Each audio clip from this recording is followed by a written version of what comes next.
E agora, vamos ouvir um pouco das palavras de um professor muito querido entre todos nós da Rede Wizard. Com vocês, diretamente da Itália, professor Pier. Vem para cá, professor Pier.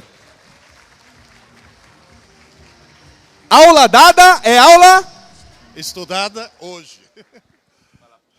Boa tarde. Quem já me ouviu, levanta a mão. Uau! Quem nunca me ouviu, levanta a mão. Vocês não sabem o que perderam. Na realidade, eu vou tentar hoje, de uma maneira extremamente sintética, fazer vocês terem uma ideia do que é neuropedagogia. O que é neuropedagogia? Neuropedagogia é uma pedagogia que não tem nada a ver com a pedagogia que se ensina nas faculdades, mas é uma pedagogia que tenta transformar o ensino em algo compatível com o cérebro humano. Na face da Terra existem duas coisas capazes de processamento lógico: o computador e o teu cérebro. O computador é muito rápido e é um idiota. Não, gente, eu programo computadores desde 1961. 1961 eu programei meu primeiro computador. Era analógico, não tinha nem computador digital. É um idiota. E o cérebro humano é muito lento, mas é um gênio. O que me preocupa muito é que hoje em dia o uso excessivo do idiota está fazendo com que as pessoas deixem de usar o gênio. Ou seja, os seres humanos estão se aproximando do computador e não o computador do cérebro humano. Estamos ficando idiotas. Tem gente que se ofende. Oh, você está me chamando de idiota. Sim, mas isso não é insulto, é um diagnóstico, que é o primeiro passo para a cura. Um cérebro humano, os meus alunos da engenharia da computação, falando em aluno, quero deixar bem claro que eu comecei a dar aula com 18 anos. Agora, em janeiro, eu vou completar 70. Portanto, se a Wizard tem 25 anos de sucesso, eu tenho 52 de sucesso. Então, mais de meio século. E só no cursinho pré-vestibular eu tive 100.400 alunos. E como estou viajando pelo Brasil fazendo palestra faz 15 anos, outro dia fiz uma conta. Já devo ter atingido aproximadamente 500 mil de pessoas. Eu espero ter convencido pelo menos 10% disso. Na realidade, meus alunos da engenharia da computação calcularam que para obter um cérebro humano, hardware de um cérebro, eu precisaria ligar em rede pelo menos 15 mil computadores de última geração. Queridas, queridos, vocês têm dentro do crânio 15 mil computadores de última geração. Sabe o que quer dizer isso? Que no fundo, todo mundo é um gênio. Alguns bem no fundo, mas todo mundo é um gênio. Todo mundo tem essa possibilidade. É uma coisa fantástica. Só que tem um pequeno detalhe. Quando eu era jovem, há muito tempo atrás, eu não jogava videogame, eu criava videogame. Eu programava. E aprendi a programar o computador. Muito mais tarde, bem mais velho, eu aprendi como se programa esse. Fiz um curso de psicolinguística e a professora falou uma frase que me deixou impressionadíssimo. Falou: atenção, o ser humano não fala porque pensa. Ele pensa porque fala. A maneira com a qual você fala é a maneira com a qual você pensa. Acho que a esmagadora maioria aqui dos presentes é bilíngue, pelo menos. Eu viajei o mundo inteiro, eu sou obrigado a falar, tive que aprender 5 idiomas. Eu penso de 5 maneiras diferentes. Quem é bilíngue sabe muito bem. Quando está pensando em inglês, está pensando de um jeito, e em português está pensando de outro. A maneira com a qual você fala é a maneira com a qual você pensa. Aliás, eu tive um aluno que, ao saber que eu falo 5 idiomas, virou para mim espantado e falou: o senhor é um troglodita? Eu falei: sou. Tudo bem, o glo é em comum. Queridas e queridos, isso tem uma consequência terrível, vocês vão me ajudar a descobrir. Se o homem pensa do jeito que fala, quem fala errado, pensa errado. Existem armadilhas linguísticas terríveis. Eu poderia aqui ficar 1 hora citando para vocês todas as que eu conheço. Mas tem uma terrível do ponto de vista educacional. Eu estava em Londrina, a jornalista da Folha de Londrina foi me entrevistar, falou, professor Pierre, por que o sistema educacional brasileiro está uma catástrofe? Eu dei uma resposta que para mim foi óbvia. Para ela não. Ela ficou assustada. Falou, que coisa estranha, que resposta estranha. Ficou tão assustada que ela colocou na primeira página. O Brasil está ruim? Porque o Brasil tem milhões de alunos e pouquíssimos estudantes. Eu vou repetir. Nós temos milhões de alunos e pouquíssimos estudantes. Sabe o que quer dizer isso? Brasileiro até sabe assistir aula. Não sabe estudar. Ninguém o ensinou a estudar. Não é que não quer. Não foi ensinado a estudar. Vocês vão dizer, professor, qual é a diferença? Aluno é alguém que assiste às aulas. Estudante é alguém que estuda. E essa é outra armadilha, né? Achar que assistir a aula é estudar. Quantas vezes? Eu faço faculdade, eu estudo à noite. Meu filho, lá, ele estuda de manhã. Não. Assistir a aula é uma coisa, estudar é outra. Assistir às aulas é coletivo e passivo. Por favor, olhem em volta. Nesse momento eu não estou fazendo uma palestra, eu não sou um palestrante, eu sou um professor. Eu estou dando uma aula para vocês. Olha quanta gente. É um professor, um monte de aluno. É coletivo. E passivo, porque nesse exato momento tem gente que está me olhando, prestando uma atenção assim. Tem cara aqui que parece coruja. E está de braços cruzados. Isso significa o quê? Se está de braços cruzados, está recebendo, mas não está produzindo. Portanto, é passivo. Estudar é solitário e ativo. Ninguém está estudando se não estiver sozinho. Não existe grupo de estudos. É um oxímoron. Se é grupo, não é estudo. Estudo é uma atividade individual. Ninguém pode fazer por você. É como fazer xixi. Você não pode chegar e falar, estou apertada, vá por mim. Não, é você que tem que ir. Está bem claro isso. É individual. E é ativo. Agora eu vou falar uma coisa muito estranha. Mas por favor me ouçam. Ninguém está estudando se não tiver uma caneta, um papel e não estiver escrevendo. Estudar é só e exclusivamente escrever. Qualquer outra atividade não é estudar. Escrevendo. Repito, escrevendo. Como é que eu tenho um texto de geografia para estudar? Como é que eu vou estudar esse texto? Simples. Pega o texto, pega um lápis, um papel, tudo que for importante, escreva. Escreva. Escreva. Tem que falar, e como é que eu sei o que é importante? Faz de conta que você está preparando uma cola. Na hora você descobre o que é importante. Você pega o essencial. Depois você pode pegar o papel, amassar e jogar no lixo. Viu? O ato de gravar foi no ato de escrever. E não no que está escrito. Tanto é que tem gente, eu fazia isso, mas conheço mais gente que faz a mesma coisa. Estudar sabe com o quê? Não com lápis e papel. Com giz e lousa. Escrevendo. Resolvendo os exercícios de matemática, escrevendo as palavras importantes. Aprendendo um idioma estrangeiro, escrevendo aquele mini vocabulário. Acabou de escrever. Vamos para o próximo assunto? Vamos. Apaga tudo e começa a escrever o próximo assunto. É o ato de escrever. E cuidado. As neurociências descobriram uma ferramenta fantástica. Chama PET Scan. Positron Emission Tomography Scanner. Eu vou resumir ao máximo. Você toma um açúcar radioativo. Essa radioatividade produz pósitron, que são antielétrons, se juntam com os elétrons que estão no teu cérebro, emitem 2 raios gama, isso é detectado e você mapeia o cérebro. Ou seja, você toma um açúcar radioativo, o cérebro consome açúcar. Onde? Na região que está sendo usada. Então você consegue quase que mapear o pensamento. Por exemplo, Se você estiver ouvindo palavras, é a área de Wernicke. Se você estiver falando, desculpe, a área de Wernicke. Se você estiver falando palavras, é a área de Broca. Se você estiver vendo palavras, é o lobo occipital. Se você estiver pensando em palavras, é o lobo pré-frontal.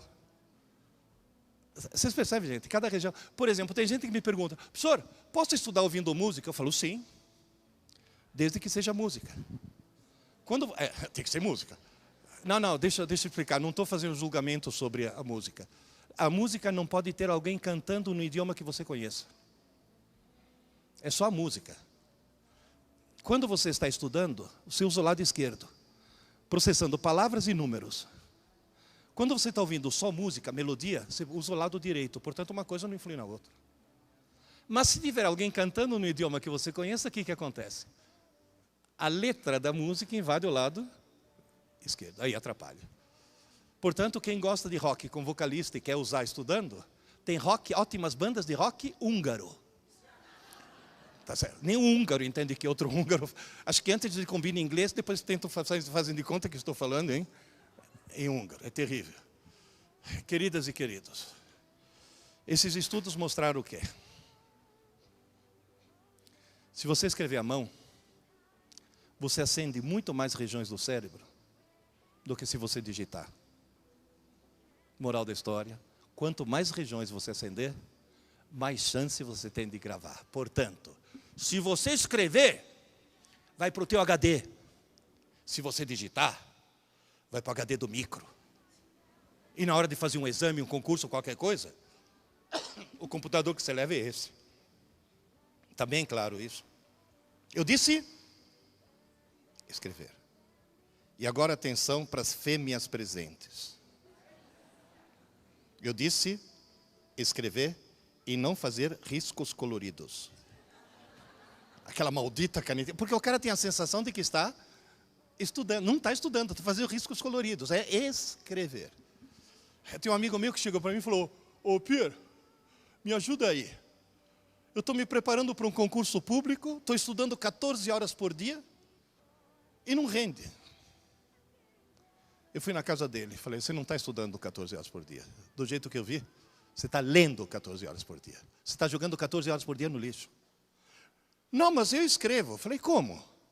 Ah, eu estou fichando tudo no computador. Peguei o notebook dele, joguei no lixo e entreguei um lápis. É lógico que o ato foi simbólico porque ele pegou de volta, né? Ninguém deixa o notebook no lixo. Mas ele me mandou um e-mail há meses atrás: ô Pierre, minha vida mudou. Falei: claro, agora você aprendeu a estudar? Que ninguém nunca te ensinou como é que estuda? Não tem cara que quer fazer concurso, não tem cara que faz leitura dinâmica. Porque ele acha que quanto mais ele lê, mais ele vai aprender. E não é. Uma mãe chegou para mim e falou: professor, minha filhinha está com um problema. O senhor pode me ajudar? Falei: depende, vamos ver. Qual é o problema dela? Sabe o que é? Ela estuda de manhã, ela vai para a escola para aprender, e ela falei: para. A senhora já cometeu 2 equívocos, eu acho que eu já matei a charada. Sua filhinha não estuda de manhã. Ela assiste às aulas de manhã. E pode ser que o problema seja justamente esse. Ela só assiste às aulas, mas não estuda. É que nem a mulher que chegou no médico e falou: doutor, meu marido só pensa em sexo.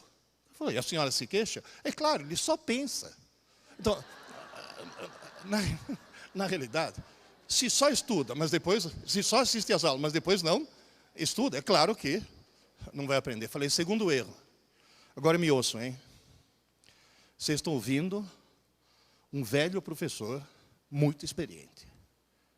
A partir do Fundamental 2, ninguém vai para a escola para aprender. Aula não foi feita para aprender. Aula foi feita para entender. Professor não ensina. Professor explica. E se o aluno não entender, o bom professor explica de novo. E se mesmo assim o aluno não entender, o bom professor criativo inventa uma nova maneira de explicar para que o aluno finalmente entenda. Entendeu? Acabou. Esse é o papel da aula. Entender. Até essa mãe virou para mim e falou: e quando é que a minha filhinha aprende? Eu falei: simples, quando eu der o último sinal.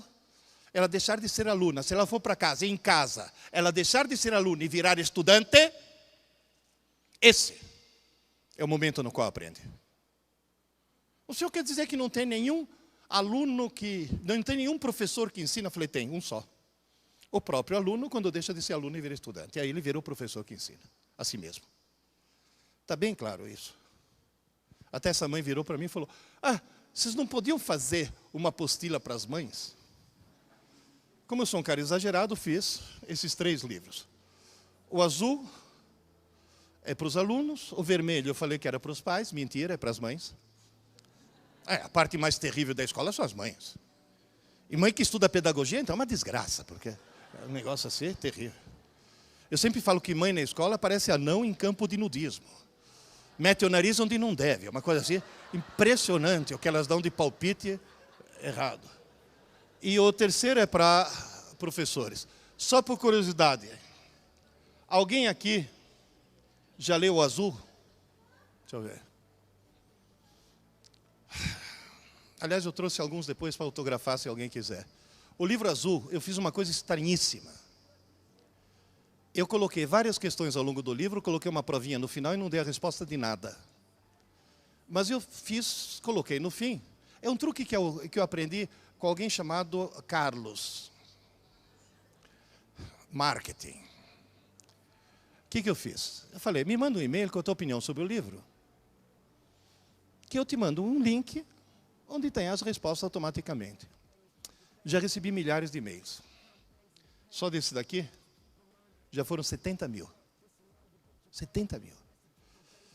Eu fui agora no depósito da editora para trazer alguns para cá, o cara falou, professor, o senhor está levando os últimos, tem que reimprimir já. 70 mil. E sabe o que esses milhares de e-mails dizem? Pena que eu não li antes. Pena que eu não li antes. Ou seja, milhares de pessoas que descobriram o quê? Que estudaram errado a vida inteira. Como é que se estuda certo? Qual é a palavra em comum aos 3 títulos? Inteligência. Inteligência, talento e vocação são qualidades aprendidas, viu? As neurociências já mostraram isso. A genética influi muito pouco. São qualidades realmente aprendidas. Na realidade, você pode se tornar cada vez mais inteligente. E na frente de cada um de nós, existe uma escada chamada escada da inteligência. Todo dia, em qualquer idade. Portanto, não estou falando só para os seus alunos e seus filhos, estou falando para vocês e para mim. Em qualquer idade, você pode subir um degrau dessa escada. Só que como os degraus são baixinhos, se você quiser subir bastante, você não pode perder um dia sequer. Nesses dias, deve ser feita 3 coisas. Já eu falo quais são. Se fizer as 3 coisas, no dia seguinte, você acorda um degrau acima. No outro dia, mais um, mais um, mais um, mais um, mais um. Se uma das 3 coisas não for feita na ordem errada, no dia seguinte você acorda no mesmo degrau onde você estava no dia anterior e você acaba de jogar na lata do lixo um dia da tua vida que não volta nunca mais. E no cursinho pré-vestibular eu tive 100.400 alunos que descobriram tarde demais que não jogaram um dia ou outro na lata do lixo, jogaram anos da vida deles na lata do lixo. Portanto, muito cuidado. Vocês vão dizer, mas ninguém faz nada a respeito? Afinal das contas, o Ministério da Educação. Ministério da Educação do Brasil. Nós não temos. É que nem ter Ministério da Bolívia, da Marinha na Bolívia. Não tem jeito. A crítica que eu faço não é minha. Todo mundo aqui é empresário. Todo empresário sabe que só existe controle de qualidade mesmo se houver auditoria externa. Você não pode se auto-atribuir o ISO 9000. Tem que vir uma auditoria de fora para ver. A auditoria que nós sofremos é da Organização para a Cooperação e Desenvolvimento Econômico, uma organização de primeiro mundo que de 3 em 3 anos produz um exame chamado PISA, onde eles medem jovens de 15 anos o que o sistema educacional fez com eles. De 3 em 3 anos. PISA. O Brasil participou com um contingente significativo de alunos pela primeira vez em 2003. Participaram 41 países em 2003. O Brasil foi um deles. Toda manhã, quando eu acordo, eu levanto os olhos aos céus e falo obrigado, Senhor, por ter criado a Tunísia. Muito obrigado por fazer a Tunísia existir. Porque se não fosse a Tunísia, nós seríamos o pior sistema educacional do mundo. Quem é que está em primeiro lugar? Finlândia. Olha bem para mim. Quando o Ministério da Educação descobriu que a Finlândia era o melhor sistema do mundo, opa, pegaram as pedagogas do MEC e mandaram fazer estágio na Espanha. Foram para Barcelona. Eu já tinha ido para Helsinki, bem antes de 2003. Eu já tinha descoberto o truque. Bom, conselho, nunca vá para a Finlândia no inverno. Não é o frio, é a falta de luz. Eles têm uma coisa chamada depressão sazonal. O índice de suicídios aumenta horrores. O sol nasce às 11 horas da manhã e se põe às 2 da tarde. Eles têm 3 horas de luz por dia. Isso é muito deprimente. Tanto é que muito finlandês, para aguentar as pontas, vodka. Eu fiz amizade com um professor finlandês, falei, mas por que você bebe tanto? Ele falou, não, jamais bebo de dia. É um abstêmio, né, praticamente. A Finlândia é um país altamente feminista e é um país de primeiro mundo. Opa! Aliás, eu desconfio que uma coisa tem a ver com a outra. É um país de primeiro mundo porque é altamente feminista. Eu acho que o feminismo é a solução. Não, mas sinceramente, não é irônico, não. Até agora tivemos o presidente homem, não deu certo? Tomara que daqui para frente a gente só tenha presidente mulher. E a Dilma é a transição no processo. Né? Agora, na realidade, tadinho. Como a Finlândia é um país de primeiro mundo, não existe desigualdade social. Quando eu fui lá, eu me lembro que estava visitando uma empresa deles, multinacional, a diferença de salário entre o faxineiro e o presidente era de 1 para 5. O faxineiro ganhava 1, o presidente ganhava 5. Não tem desigualdade social, portanto não tem empregada doméstica. Todas as mulheres trabalham, solução. Todas as escolas finlandesas são período integral, porém, só tem aula pela manhã. Só tem aula pela manhã, porque período integral é isso. Aula pela manhã, fim. E à tarde, o que eles fazem? Estudam. Moral da história. As escolas finlandesas de manhã estão abarrotadas de alunos, mas à tarde estão abarrotadas de estudantes.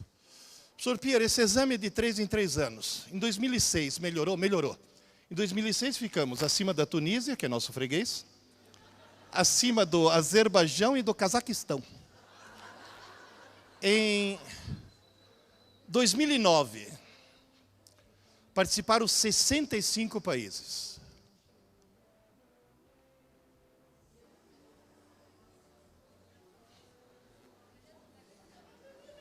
E a Tunísia passou a gente. Aliás, em homenagem ao nosso hóspede, viu, Carlos? China, first place. Só que não é lá muito justo, porque aqui na realidade não foi a China toda. Foi Hong Kong e algumas províncias. Como o país mesmo continua sendo a Finlândia. Mas, qual é o truque?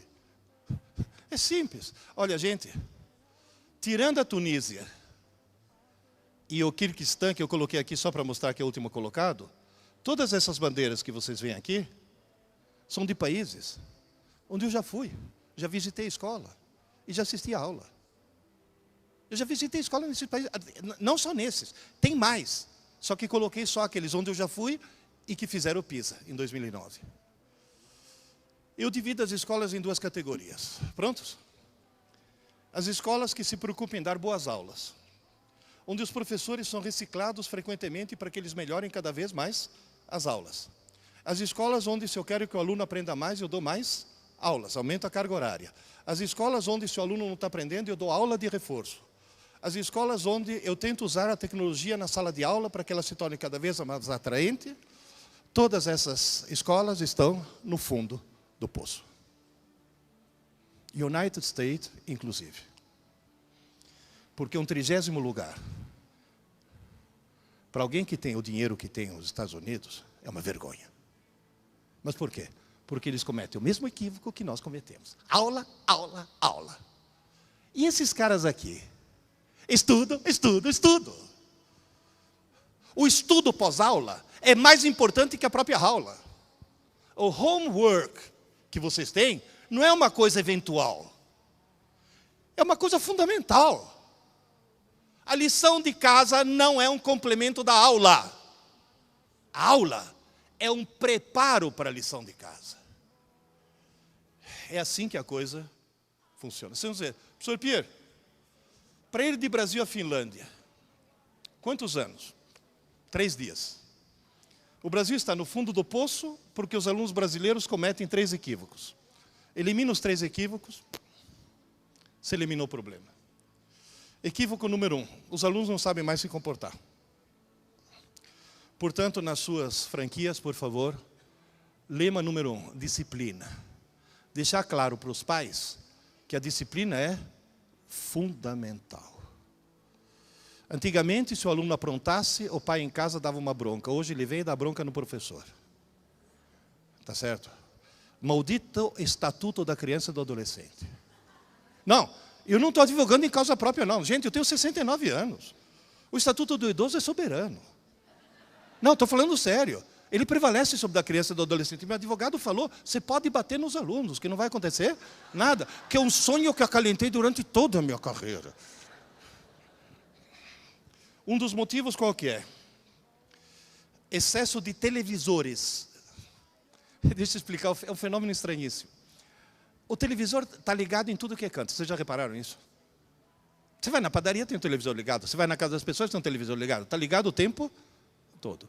Você não presta atenção. Essas 2 loiras estão prestando atenção? Estou nem aí. Moral da história. As pessoas se acostumaram tanto a não prestar atenção no televisor que começaram a não prestar atenção nas pessoas. Eu estava fazendo uma palestra para 800 alunos de um curso noturno. Era mais ou menos isso. À noite. O pessoal cansado, trabalhou o dia inteiro, tinha 10% que estavam distraídos. Aí eu fiz uma experiência. De repente, eu comecei a falar nesse tom, desliguei o microfone e continuei durante 5 minutos falando assim. Todo mundo começou a prestar atenção. Inclusive aqui agora. Por quê? Deixei de ser uma voz eletrônica e virei uma voz humana. Ou quase. Vocês percebem? A televisão está causando danos terríveis. Está imbecilizando a humanidade. E quando eu falo isso, eu falo com conhecimento de causa. Eu comecei a dar aula em 1961. Em 2011, completei meio século.